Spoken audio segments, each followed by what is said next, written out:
Jadi ini aliran-aliran agama. Kita nggak punya agama, Bu. Kalau boleh terus terang, kita nggak punya agama. Kita ini kalau mau sadar, kita nggak punya agama. Kristus, Tuhan tidak menciptakan agama. Nah, Efesus 2 ayat 15 berkata, dengan matinya Kristus di kayu salib, Dia telah membatalkan hukum Taurat dengan semua ketentuan-ketentuannya. Membatalkan dalam hal ini adalah menggenapinya. Menggenapkan hukum Taurat. Semua aturan-aturan hukum Taurat ada 613. Do and don't. Satu saja gagal, semuanya gagal 613. That's why dikatakan hukum Taurat itu cacat. Ibrani 8 ayat 7 berkata, perjanjian yang pertama, kalau ada yang mau baca silakan.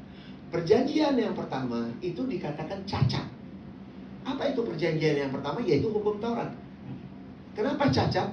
Karena no one can do all the requirement dari hukum Taurat, nggak ada yang bisa.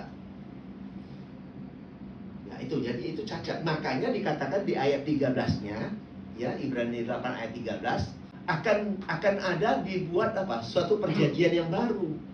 Karena perjanjian yang pertama itu menjadi tua dan usang, gitu kira-kira ya. Tua dan usang, harus ada perjanjian yang baru. Karena kenapa perjanjian yang pertama dianggap usang, tua? Karena tidak bisa menyelamatkan. Karena darah binatang tidak bisa menyelamatkan manusia dari dosa. Amin.